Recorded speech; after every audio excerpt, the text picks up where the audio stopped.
Wabarakatuh.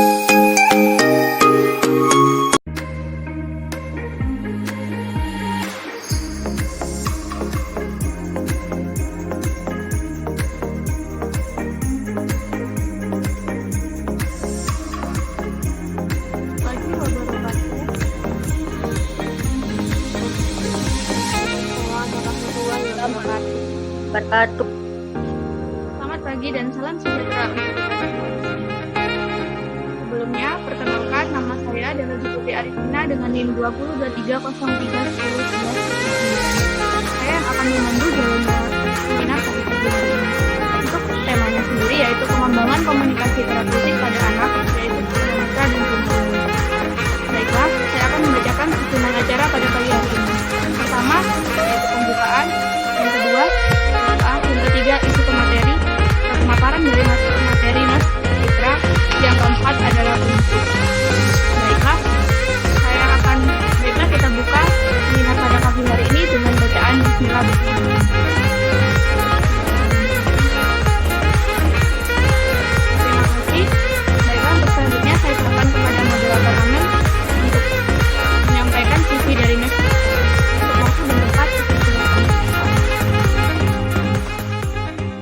Baik, terima kasih untuk MC. Assalamualaikum warahmatullahi wabarakatuh. Perkenalkan, saya Amelia Rahmawati.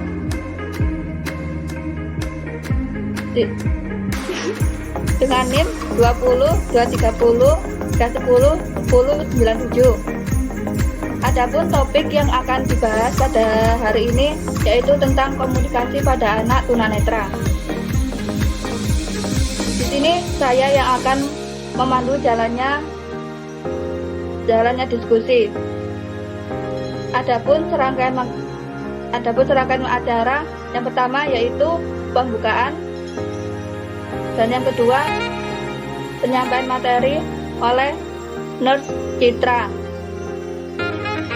dan yang ketiga ada sesi tanya jawab, dan yang keempat ada penutup. Yang pertama kita memasuki sesi pembukaan. Mari kita baca dengan pembukaan Bismillah. Dan yang kedua penyampaian materi oleh Nurse Citra. Apakah Nurse Citra itu sedang mau berujung? Mohon maaf dulu, saya juga tadi. Baik Nurse, waktu dan tempat saya persilahkan. Terima kasih Mbak Amel.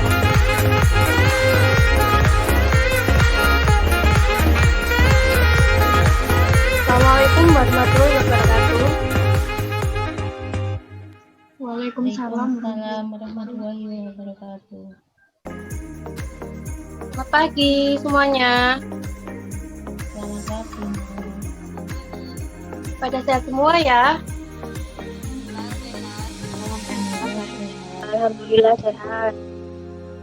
Baik, alhamdulillah ya. Di sini saya akan memaparkan materi saya yaitu komunikasi pada anak tunanetra dan tunarungu. Sebelumnya kalian apakah sudah tahu apa itu tunanetra dan tunarungu? Belum, Nak. Tidak tahu, Nak. Baik, sebentar lagi saya jelaskan ya. Baik Mbak, tolong di slide selanjutnya.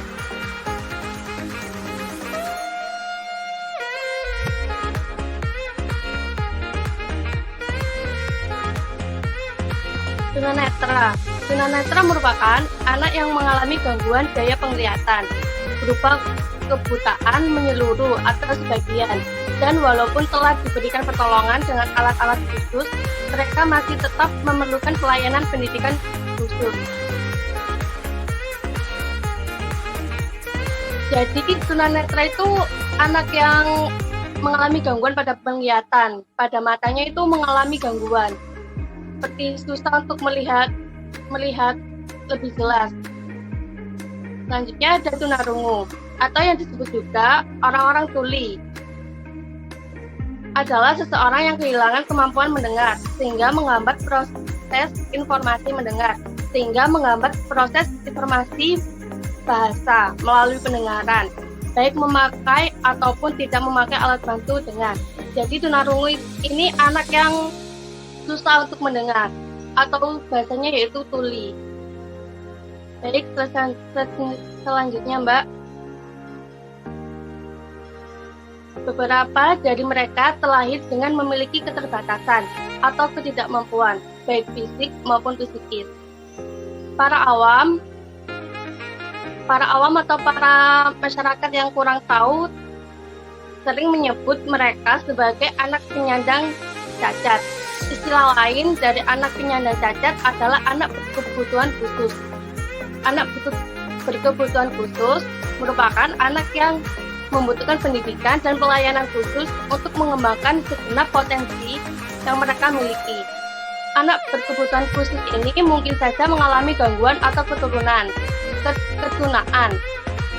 seperti penglihatan, atau yang disebut dengan tunanetra, dan pendengaran yang disebut dengan tunarungu.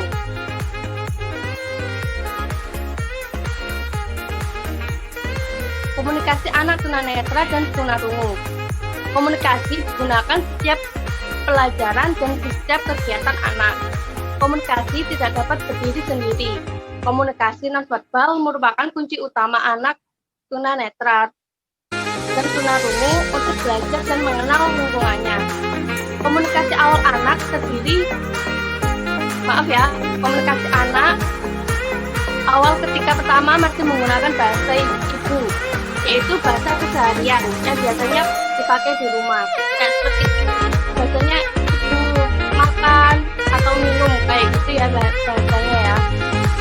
Dan dalam kehidupan sehari-hari, penggunaan komunikasi nonverbal sering digunakan oleh seseorang, yaitu seperti contohnya yang pertama, menganggulkan kepala yang berarti setuju, dan menggelengkan kepala yang berarti tidak setuju, melandaikan tangan kepada orang lain, menunjukkan jari kepada orang lain, gambar pria dan wanita di sebuah toilet.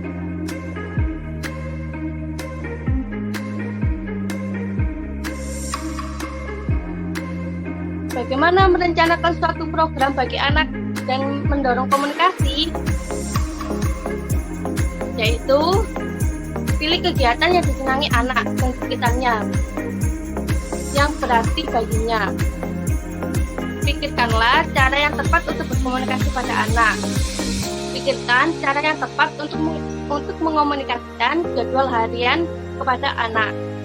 Tinjaulah setiap kegiatan dan usahakan, dan sediakanlah bahan-bahan yang menarik, yang sekiranya anak itu senang dalam kegiatannya itu, sehingga kita bisa menarik minat anak untuk belajar. Selanjutnya ada strategi apa saja yang dilakukan dalam mengajarkan dan mengembangkan komunikasi anak tunanetra rungu, yaitu ada menggunakan bahasa isyarat, sentuhan, dan simbol-simbol tertentu, menggunakan benda-benda konkret kemudian dibahasakan. Mengajar harus dari hati, harus sabar ya, kalau mengajar itu harus sabar, sehingga anaknya itu tenang dalam kegiatannya. Dan juga ada bahasa yang digunakan harus konsisten, harus ada pemberian waktu. Selanjutnya Mbak, faktor-faktor yang mempengaruhi ketidakstabilan kemampuan komunikasi anak. Kadangkala mengalami kenaikan dan kadangkala mengalami penurunan. Itu karena yang pertama faktor yang dari dalam diri anak sendiri. Yang kedua dari orang tua dan keluarga. Kurangnya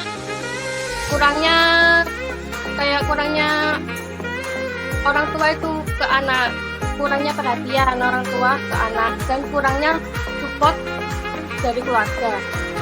Dan yang ketiga, sekolah terutama keberadaan guru, dan yang keempat lingkungan sekitar. Selanjutnya Mbak, menilai kemajuan yang telah dicapai oleh anak tunanetra dan tunarungu di dalam berkomunikasi dilakukan dengan tes perbuatan penilaian kemampuan anak. Hasil evaluasi bersama dituangkan di dalam bentuk raport. Raport ditulis dalam bentuk uraian kemampuan anak, tidak dalam bentuk angka, atau adapun tindak lanjut dari hasil evaluasi bersama, yaitu melaksanakan program-program yang belum terlaksanakan, melanjutkan program yang belum tuntas terlaksana, pengulangan program yang belum dikuasai oleh anak, pemberian informasi kepada orang tua murid agar melaksanakan program yang telah ada ketika anak berada di rumah.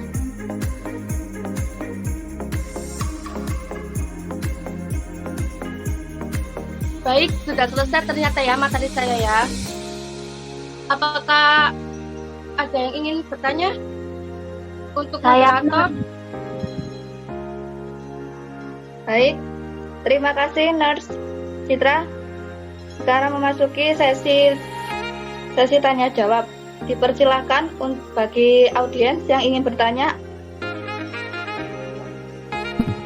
Saya izin bertanya.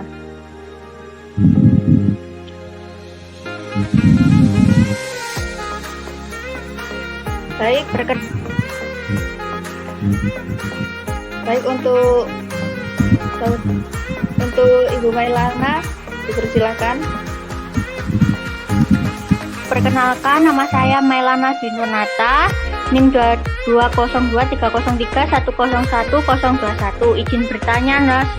Hal-hal apa saja yang harus diperhatikan agar komunikasi dengan gangguan sensori penglihatan dapat berjalan dengan lancar? Terima kasih, Nurse.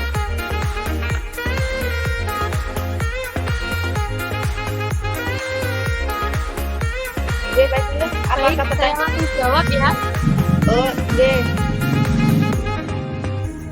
Ya, untuk Mbak Melana terima kasih jawabannya soalnya sudah sangat luar biasa sekali.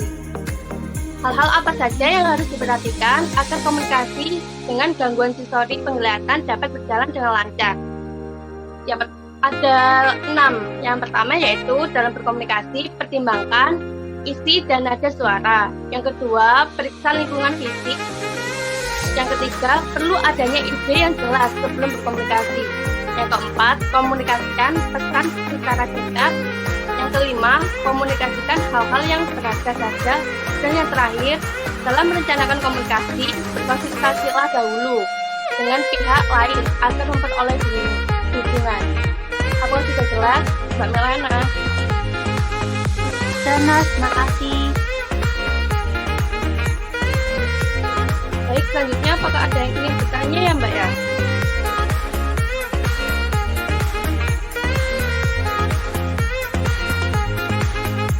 Dan siapa ya tadi ya Mbak?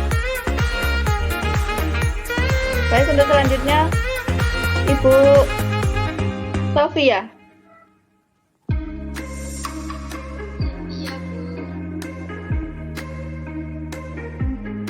Baik, pertanyaannya apa ya Mbak ya? Baik, perkenalkan, saya Sylvia, NIM 202303101. Mau izin bertanya, Nurse, pada strategi mengajarkan dan mengembangkan komunikasi anak tunanetra disebutkan salah satunya menggunakan benda yang konkret. Apa yang dimaksud benda tersebut dan contohnya seperti apa ya, Nurse? Terima kasih. Baik, terima kasih ya Mbak Sylvi. Saya langsung jawab saja ya Mbak ya. Benda konkret merupakan benda yang benar-benar nyata sehingga dapat dijangkau dengan seluruh indera dan digunakan dalam proses pembelajaran secara nyata. Contohnya yaitu ada meja, laptop, handphone, kursi, dan alat-alat sebagainya. Apakah sudah jelas Mbak?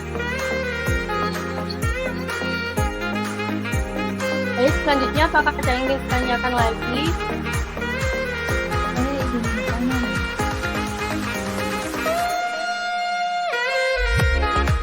Ya, silakan perkenalan dulu ya.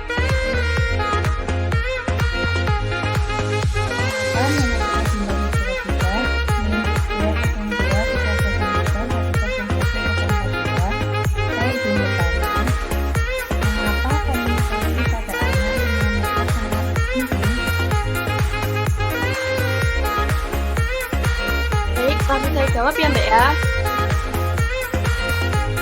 Mengapa komunikasi pada anak tunanetra sangat penting? Ia sangat penting karena anak tunanetra membutuhkan komunikasi agar mampu berkomunikasi dengan orang lain maupun lingkungan juga. Jadi biar anaknya itu kayak berkomunikasinya itu kayak lancar, kayak bisa berkomunikasi di sekitar lingkungannya gitu, biar mempermudahkan anak tunanetra berkomunikasi. Apakah ada yang ingin ditanyakan, Mbak? Apakah sudah jelas? Sudah jelas. Ya, sama-sama. Selanjutnya, apakah ada yang ingin ditanyakan? Saya ingin bertanya, Nas. Ya, silakan. Baik, sebelumnya perkenalkan, saya Sofiatun dengan NIM 202303101030. Izin bertanya, Nurse, selain faktor yang mempengaruhi ketidakstabilan komunikasi pada anak yang telah disebutkan, apakah ada faktor lain yang dapat mempengaruhi komunikasi pada anak? Jika ada, faktor apakah itu dan apa alasannya? Terima kasih. Ya, terima kasih ya, soalnya sangat luar biasa sekali. Saya langsung jawab ya, Mbak ya. Apakah ada faktor lain yang dapat mempengaruhi komunikasi pada anak? Jawabannya yaitu ada. Contohnya, faktor neurologis. Masalah neurologis seperti cerebral palsy, distrofi otot, dan cedera otak. Traumatis dapat mempengaruhi otot-otot yang diperlukan untuk berbicara, sehingga menjadi salah satu penyebab gangguan anak untuk berbicara. Jadi anaknya itu kayak sulit untuk berbicara, kayak susah menyampaikan pesannya kepada orang lain, sehingga mau berbicara itu kayak susah sekali. Apakah sudah jelas, Mbak? Apakah ada yang ingin tanyakan? Iya, sudah jelas, Nurse. Terima kasih. Ya, sama-sama.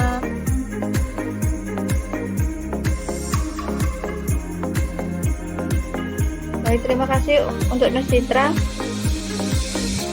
Selanjutnya memasuki acara yang terakhir, yaitu penutup.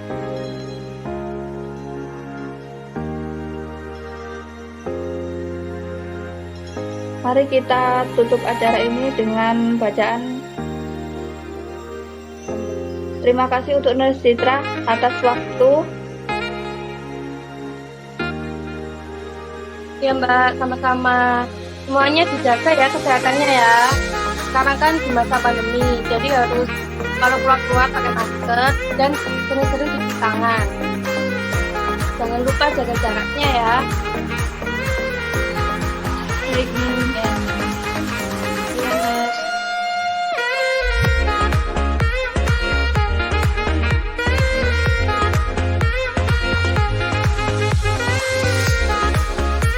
Baik, silakan ditutup ya, Mbak ya.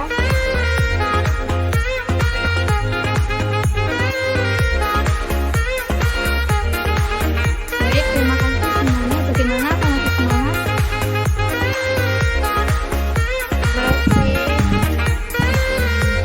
Demikian rangkaian acara pada seminar pagi ini. Apabila memiliki kesalahan, mohon maaf saya sebesar-besarnya. Saya selaku pembawa acara akan mengakhiri seminar pagi hari ini. Untuk itu, saya akhiri. Assalamualaikum warahmatullahi wabarakatuh. Waalaikumsalam warahmatullahi wabarakatuh.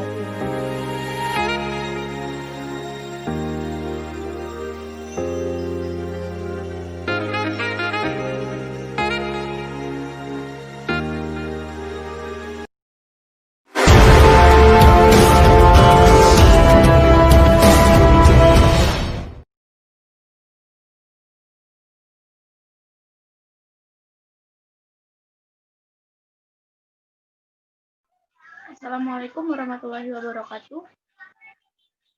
Waalaikumsalam warahmatullahi Wabarakatuh.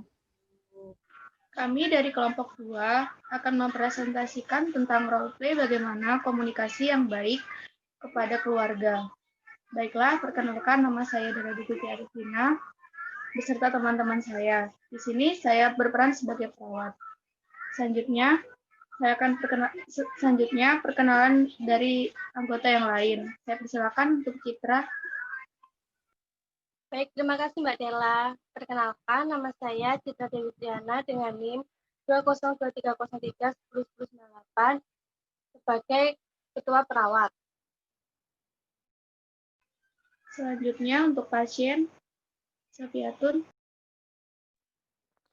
Baik, perkenalkan saya Sofiatun dengan NIM 202303101030. Saya berperan sebagai pasien. Selanjutnya untuk bagian farmasi Amelia.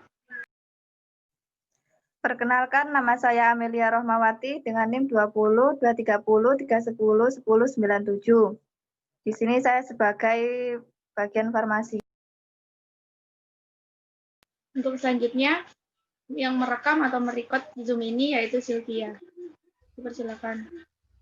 Perkenalkan, saya Sylvia, NIM 2023031011092. Terima kasih. Berikutnya untuk bagian keluarga yaitu Mailana. Silakan. Perkenalkan, nama saya Mailana Dinurnata dengan NIM 2023031011021. Terima kasih. Untuk yang terakhir juga keluarga yaitu Dinda. Silakan. Perkenalkan, nama saya Dinda Mifrafida, NIM 2023031011042. Baik, setelah itu kita akan mempresentasikan atau membuat roleplay video. Langsung saja kita mulai.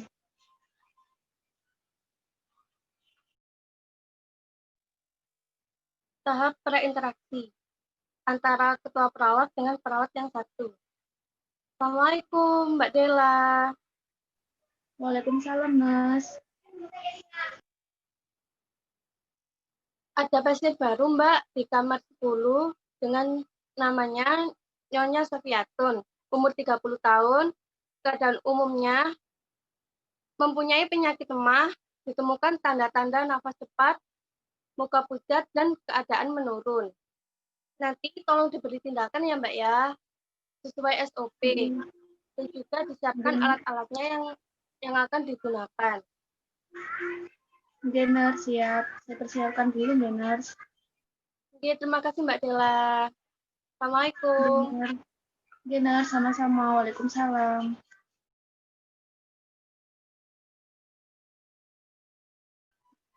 Selamat pagi. Assalamualaikum. Apakah benar ini dengan pasien atas nama Nyonya Sofiatun? Waalaikumsalam.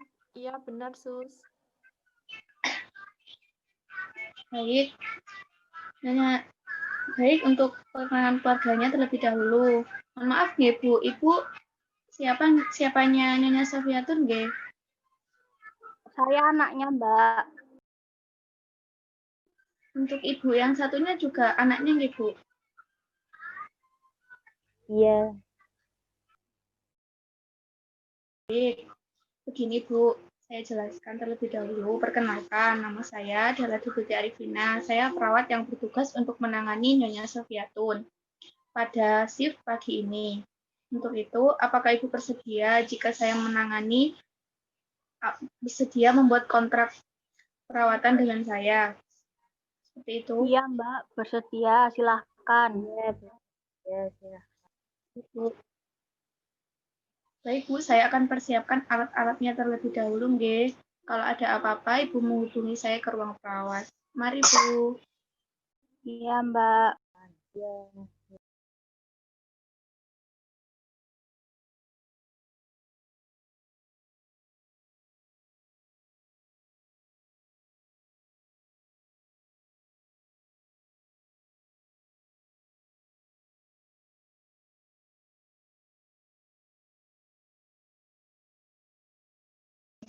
Assalamualaikum.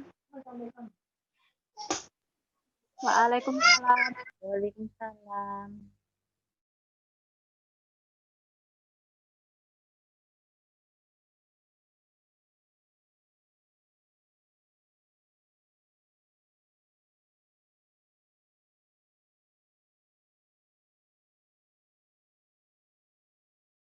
Mohon maaf, nggih, tadi ada pasien pasien sebentar. Gitu.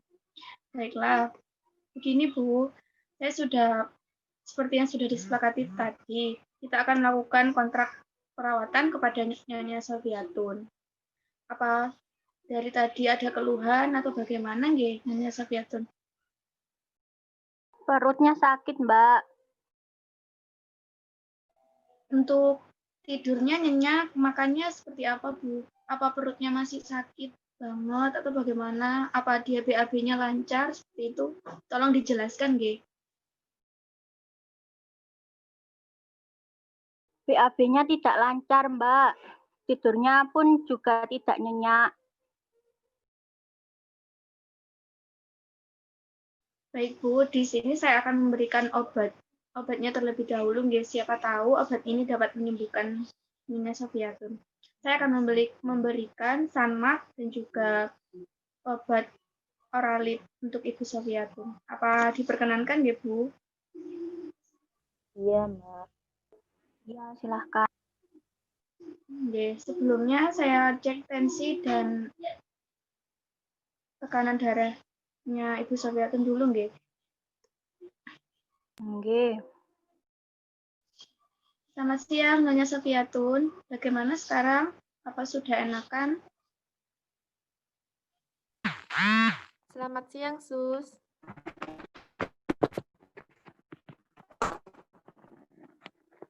Bagaimana kondisinya sekarang? Masih sakit, nggih? Karena belum ada tindakan juga, nggih. Iya, Sus, masih ada sedikit keluhan.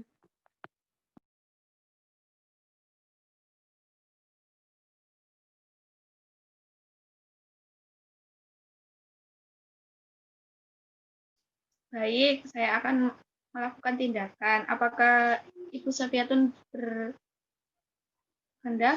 Bagaimana? Atau bagaimana, Bu? Iya, Sus, silahkan. Saya bersedia. Baik, permisi nggih, Bu. Saya cek tensi dulu dan saya lihat perut Ibu apa masih kaku atau bagaimana, nggih? Iya, Sus, silahkan. Nggih. Permisi ya, Bu. Saya melakukan tindakan.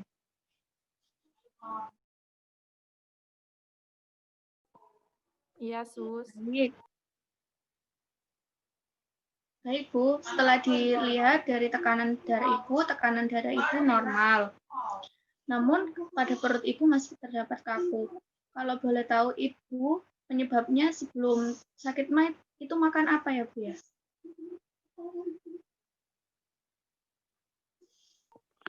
Sebelum saya mengidap penyakit MA, sebelumnya saya pernah memakan makanan yang pedas.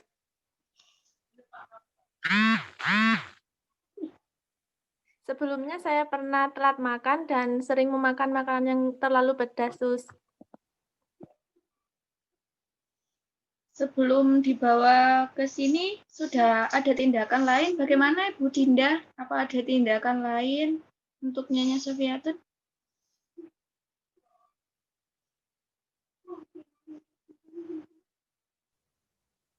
Sebelum dibawa ke rumah sakit, saya pernah mengasih obat mah. Kalau boleh Itu tahu saja. obat mah apa nggih, Bu? Seperti kayak Promak gitu. Nggih, Promak. Itu diberikan berapa kali ya, Bu, kepada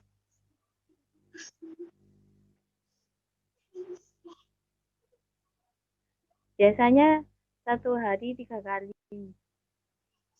Nggih, ini saya catat dulu, Bu ya. Untuk data rekam medisnya. Iya, Baik, Mbak. setelah saya lihat dari tekanan darah dan kondisi perut yang masih kaku pada Nyonya Sofiatun, dimohon untuk Ibu Mailana dan Ibu Dinda menebus obat terlebih dahulu ke ruang farmasi, nggih. Iya, Iya, Mbak. Sus. Nggih, setelah itu diserahkan kepada saya, nanti saya akan memberikan kepada Nyonya Sofiatun. Dipersilakan dulu nggih, Bu, untuk menebusnya.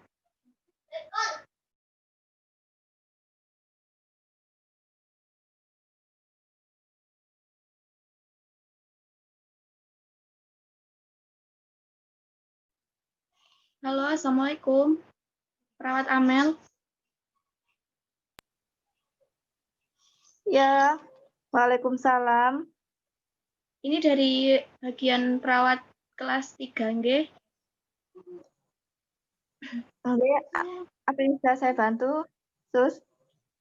Nggih, ini sebentar lagi saya sudah menyuruh anggota keluarga dari Nyonya Sofiatun untuk menebus obat di ruang farmasi. Saya sudah bawakan resep yang sudah anjuran dari dokter. Dimohon untuk dipersiapkan dulu nggih, Mbak, supaya tidak terjadi kelamaan. Soalnya ini pasiennya sudah kesakitan perutnya nggih. Bisa nggih, Mbak? Oke, baik, Sus. Nggih, Nanti terima saya, kasih nggih. oke, Sus, sama-sama. Ya, sudah. Assalamualaikum. Waalaikumsalam.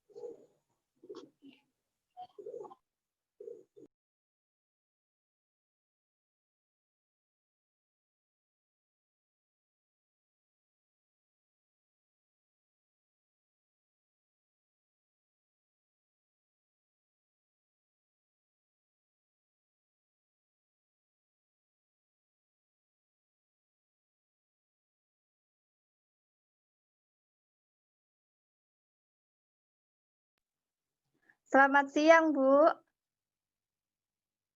Selamat siang, Mbak.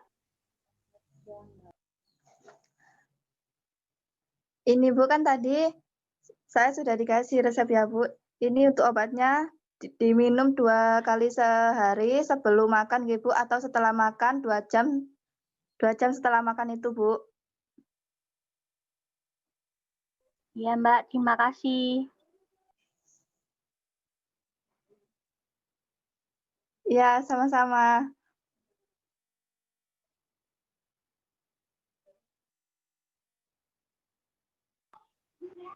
Bagaimana Ibu Melana, Ibu Dinda sudah menebus obatnya? Sudah, Sus. Ini obatnya.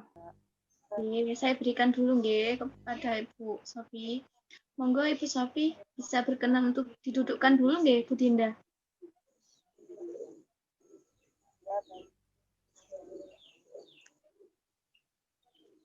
Ini nggih Bu, anjurannya diminum 2 kali sehari sesudah makan. Jika perutnya sudah tidak terasa sakit, jangan diteruskan. Ini untuk antibiotiknya diminum 3 kali sehari harus sampai habis. Seperti itu nggih Bu nggih. Kalau Ibu kesulitan dalam meminumnya, Ibu bisa minta tolong kedua anaknya nggih. Apakah Ibu Dinda dan Ibu Melana mengerti yang sudah saya jelaskan? Mengerti, Sus. Terima kasih. Baiklah, saya akan kembali ke ruang perawat nggih Bu. 3 jam lagi saya cek kondisi Ibu Sofiatun. Apakah membaik atau bagaimana nggih? Nggih, Sus. Nggih Bu, kalau begitu saya kembali ke ruang perawat. Jika Ibu Sofiatun memerlukan sesuatu, bisa menghubungi saya atau pencet bel di belakang ini nggih Bu. Nggih, Sus. Terima kasih atas bantuannya. Nggih, sama-sama Bu. Mari nggih Bu. Assalamualaikum. Waalaikumsalam.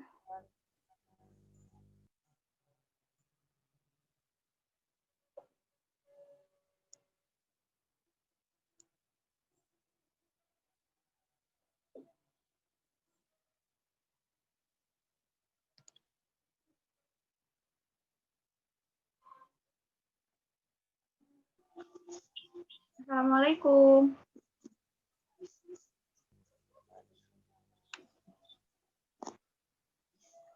Assalamualaikum. Bagaimana Ibu Dinda, Ibu Mailana?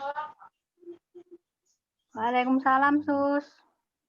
Nggih, saya kembali lagi untuk melihat keadaan Bu Sofi nggih. Sini saya akan mengevaluasi apakah sudah ada perkembangan lebih baik atau bagaimana. Iya, Sus. Perutnya sudah tidak sakit lagi. Dan bisa Untuk tidur. keluhan, nggih. Untuk keluhan yang lain bagaimana nggih? Alhamdulillah, Sus, sudah tidak ada keluhan lain. Baik, itu nggih. Baiklah kalau begitu. Setelah dievaluasi, apakah Ibu Sofi ingin pulang nggih atau ingin berlama-lama di sini atau seperti apa? Iya, Sus, saya ingin segera pulang. Tidak enak berlama-lama di rumah sakit. Nggih, nggih. Kalau boleh tahu nggih, Bu, Ibu anaknya 2 ini nggih, Bu?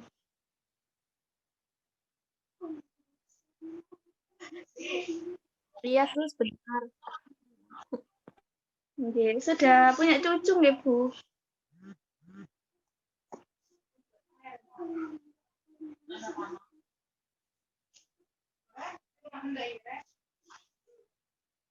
Bagaimana Ibu Sofi? Apa mendengar?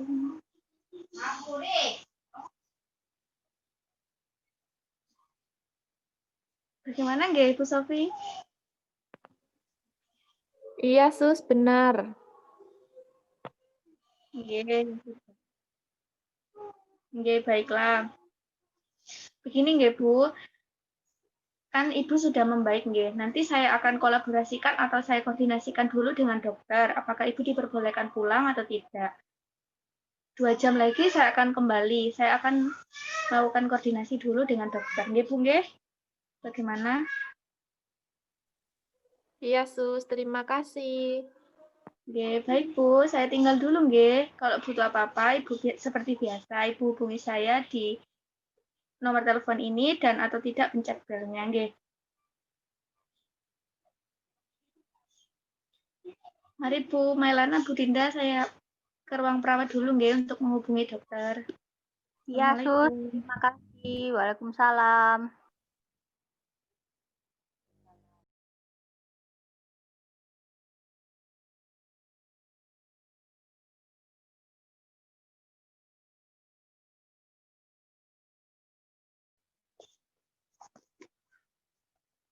Baik.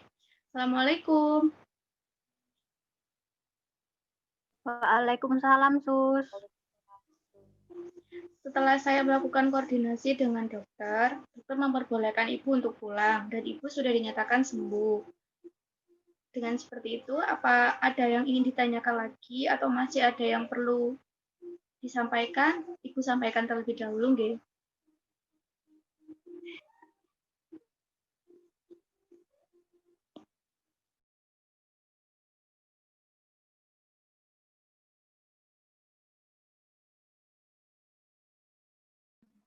Bagaimana, tidak ada yang ingin disampaikan, nggih, Bu? Tidak ada, Mbak.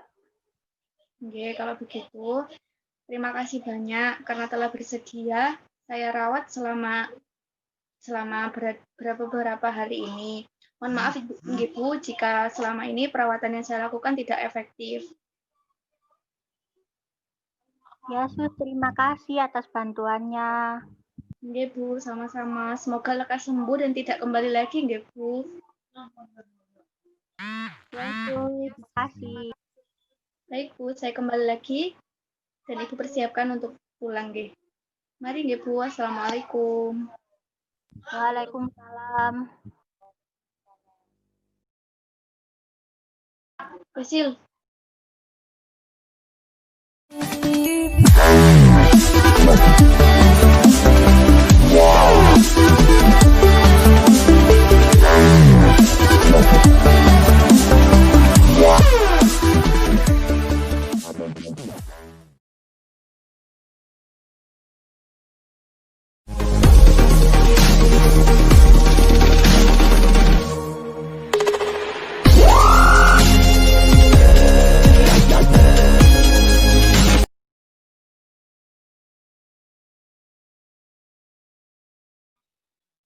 Assalamualaikum warahmatullahi wabarakatuh.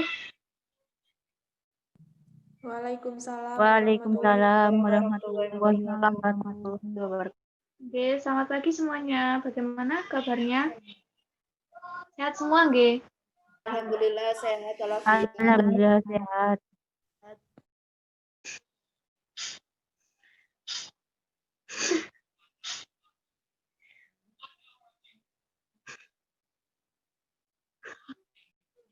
Serak-serak.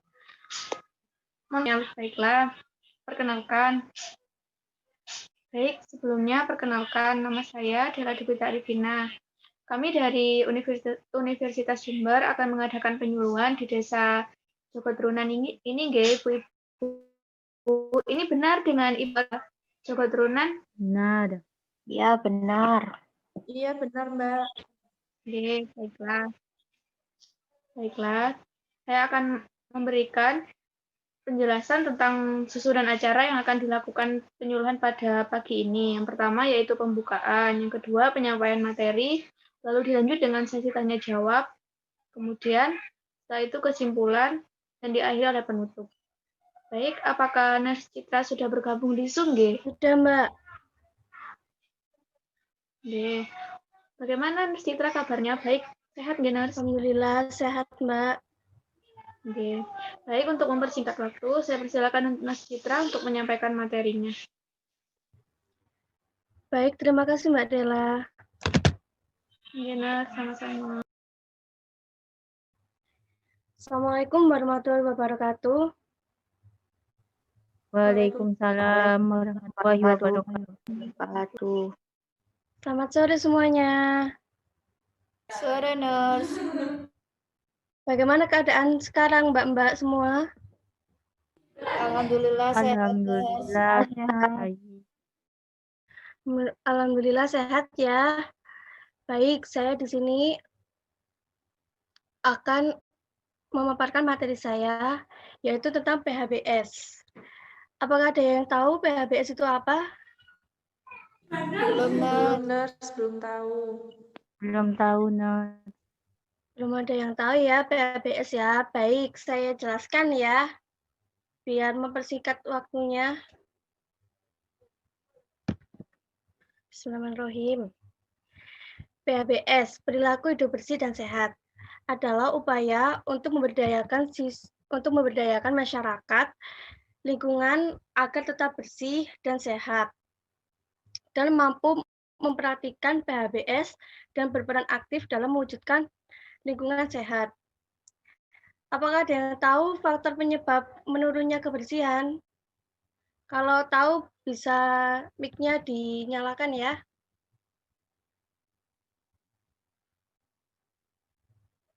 Baik, sepertinya tidak ada yang tahu ya.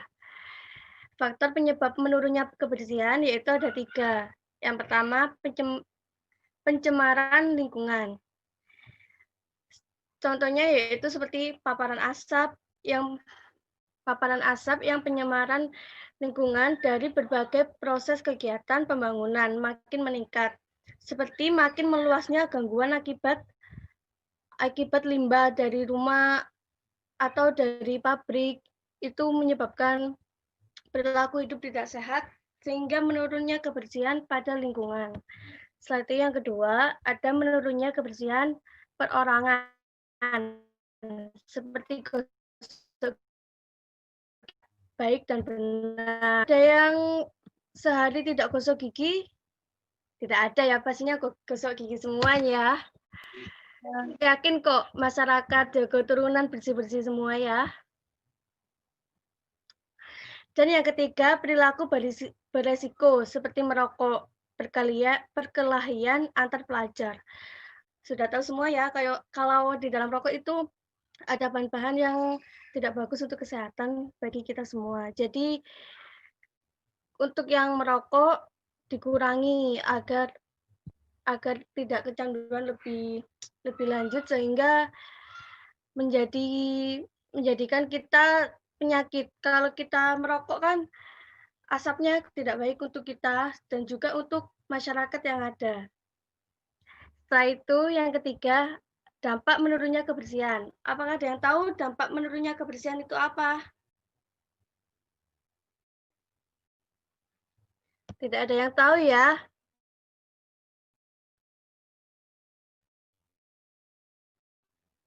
Menurut atau perorangan pada anak dapat mengakibatkan timbulnya berbagai penyakit infeksi yang menular. Sehingga kasus infeksi seperti demam berdarah, diare, cacingan, infeksi saluran pernafasan akut, dan yang lain-lain. Yang keempat, cara mengatasi yaitu yang pertama ada buang sampah pada tempatnya, mencuci dengan sabun dan dengan air mengalir, menjaga lingkungan di sekitar kita, menjaga kebersihan badan, tidak merokok, dan menggunakan nafzah, tidak meludah sembarangan, buang air kecil dan buang air besar pada jamban, tidak jajan sembarangan. Sebaiknya Anda semua itu masak di rumah. Ketika mau berpergian itu masak, bawa bekal dari rumah terus dimakan di sana. Soalnya kan kita kan tidak tahu ya orangnya itu masaknya itu higienis atau tidak, bersih atau tidak bagi kesehatan kita. Jadi lebih baik bawa saja dari rumah ya Mbak ya semua ya. Baik, apakah ada yang ingin ditanyakan? Ada, Nurse. Sepertinya ini warga Jawa Turunan mengantuk, Nurse. Bagaimana kalau Nurse Citra berikan jargon atau bagaimana gitu untuk warga Jawa Turunan supaya semangat gitu, Nurse. Kenapa Mbak kurang kedengaran Mbak suaranya Mbak? Sepertinya warga Jawa Turunan ini kurang semangat, Nurse. Bagaimana kalau diberikan semangat begitu, Nurse? Berikan jargon dahulu. Baik. Iya.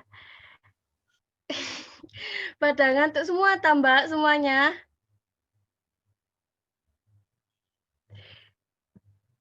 Kak senyum-senyum semua. Mana suaranya?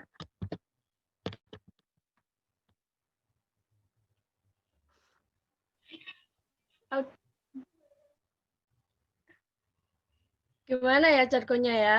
Apakah ada yang mengusulkan gimana jargonnya yang enak gitu?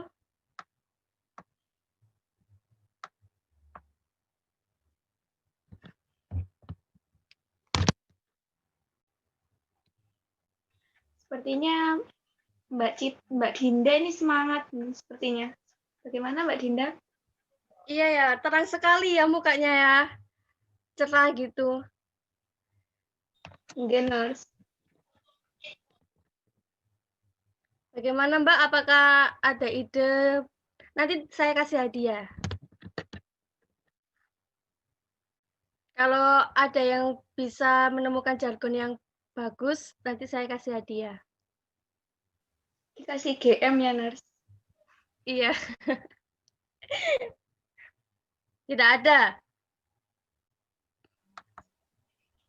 Sepertinya tidak ada, Nurse. Bagaimana jika Nurse Citra saja?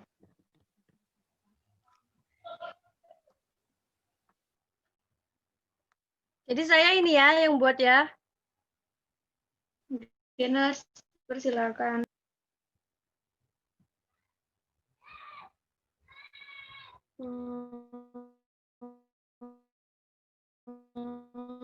Bilang warga Jawa Turunan. Dijawabnya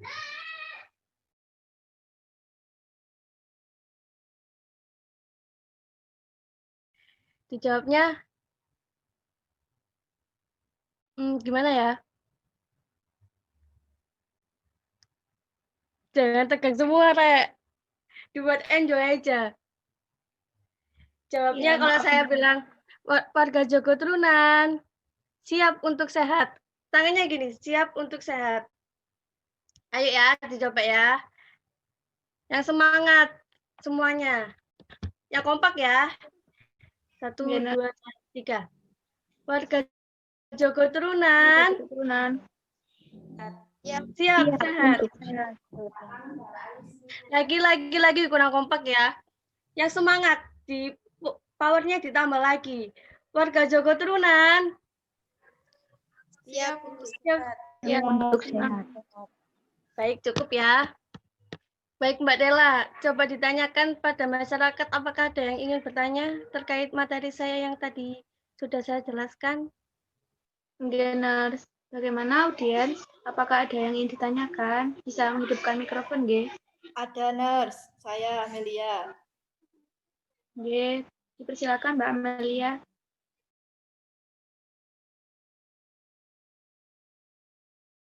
Bagaimana caranya kita supaya tidak malas untuk hidup sehat?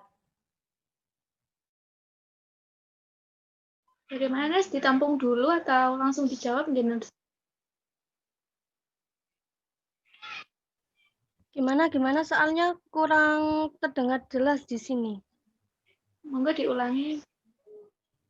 Bagaimana caranya agar kita tidak malas untuk hidup sehat?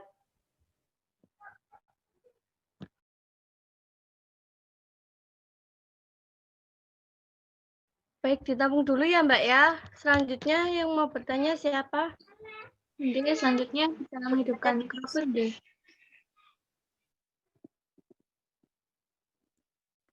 Saya Ners izin bertanya. Oke, Ya, dipersilakan. silakan. Perkenalan dulu ya Mbak ya. Baik, perkenalkan nama saya Sofiatun. Saya izin bertanya, Ners. Pertanyaan saya, pada salah satu yang mencerminkan PHBS, salah satunya kan ada cuci tangan ya, Ners. Yang saya tanyakan bagaimana cara kita mencuci tangan yang baik dan benar. Terima kasih. Baik, yang ini saya langsung jawab ya. Soalnya terkait juga dengan PHBS.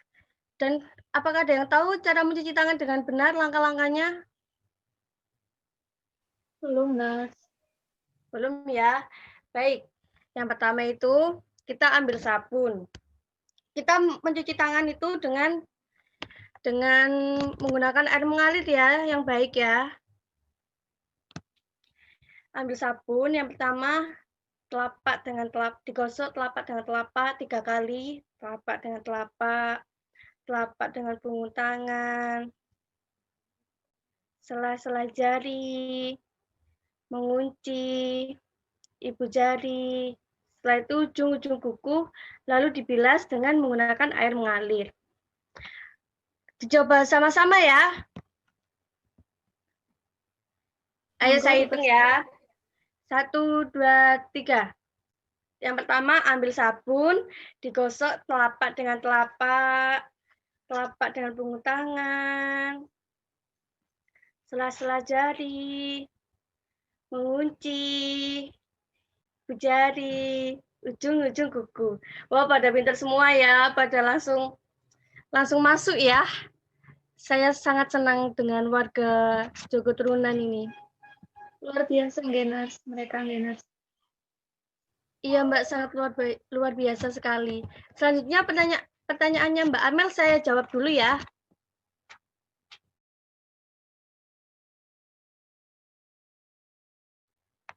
Pertanyaannya tadi, bagaimana caranya agar kita tidak malas untuk hidup sehat ya?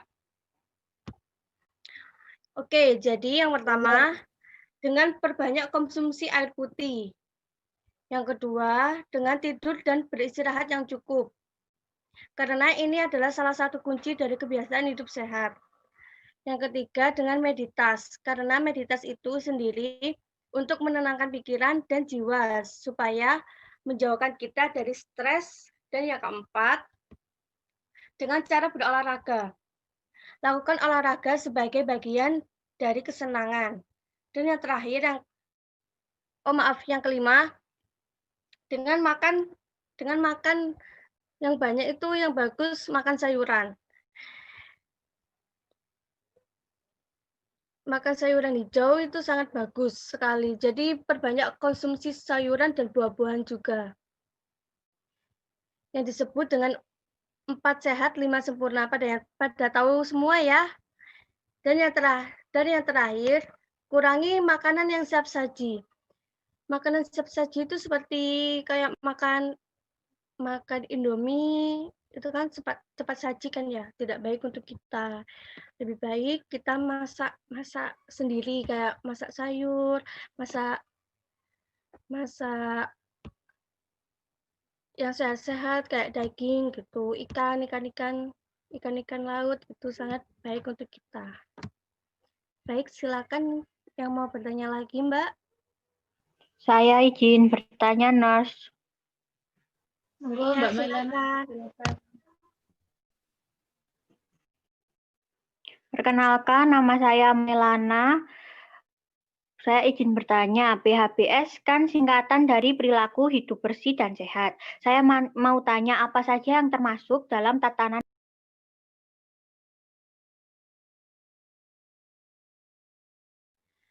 Baik, Langsung saya jawab ya Mbak ya.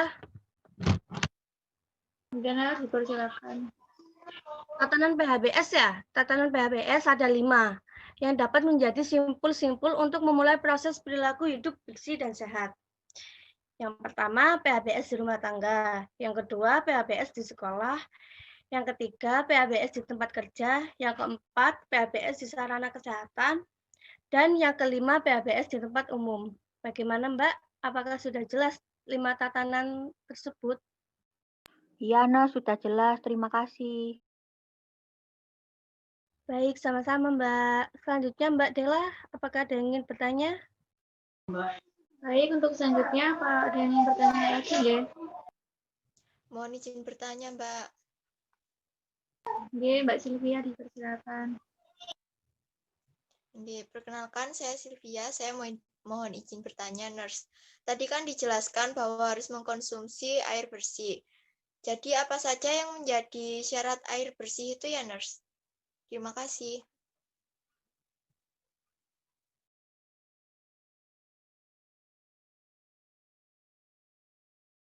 Bagaimana? Baik Mbak, coba diulangi lagi Mbak. Tadi kan dijelaskan bahwa harus mengkonsumsi air bersih.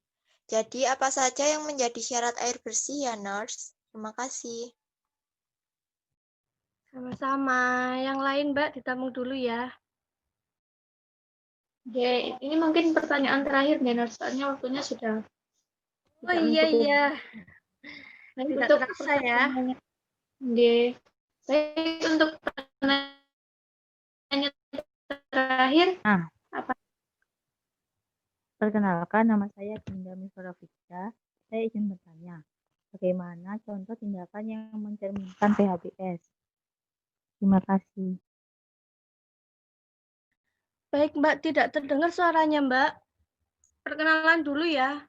Namanya siapa? mohon Perkenalkan, nama saya. Perkenalkan, nama saya Dinda Misrafida. Saya izin bertanya, bagaimana tindakan yang mencerminkan PHBS?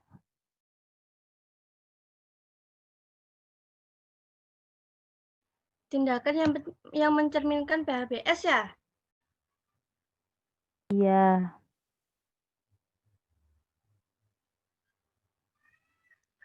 Baik, langsung saya jawab ya penyanyi Mbak Dinda ya. Oh Mbak Dinda Miftah.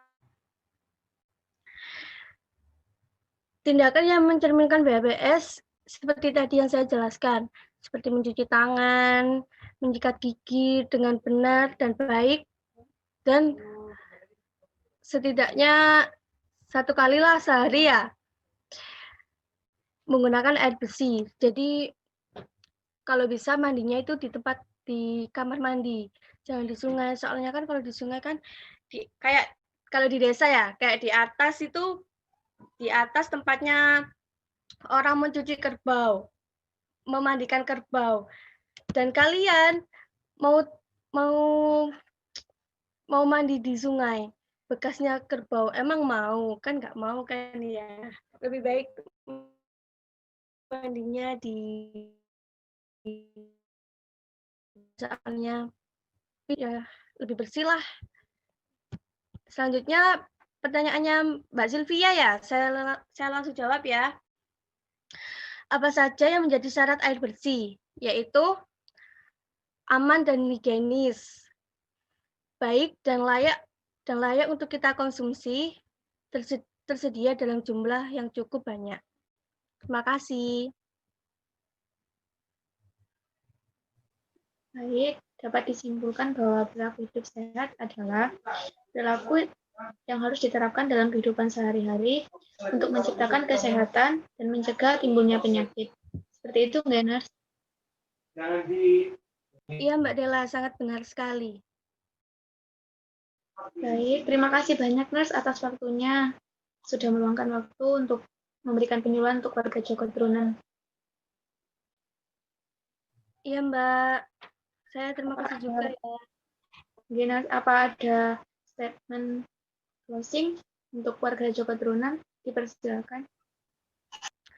Pesan saya cukup jaga diri ya, apalagi sekarang sudah pandemi COVID ini, dan juga jangan lupa mencuci tangan. Sudah saya jelaskan tadi ya, mencuci tangan dengan benar kayak gimana, dan juga jangan lupa membawa masker. Maskernya jangan lupa ganti kalau masker kain. Kalau masker medis kayak yang dipakai perawat-perawat gitu, itu harus sekali pakai ya, jangan dipakai berulang-ulang kali, soalnya tidak baik untuk kita. Dan juga jangan lupa membawa hand sanitizer. Sudah Mbak, cuma itu saya sampaikan. Kalau ada kata-kata, saya mohon maaf ya. Saya mengundurkan diri. Assalamualaikum warahmatullahi wabarakatuh. Semangat semuanya.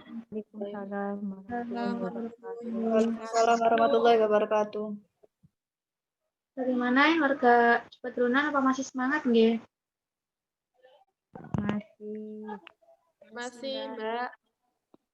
Terima kasih karena telah meluangkan waktu untuk menghadiri penyuluhan yang dilakukan oleh kami dari Universitas Jember.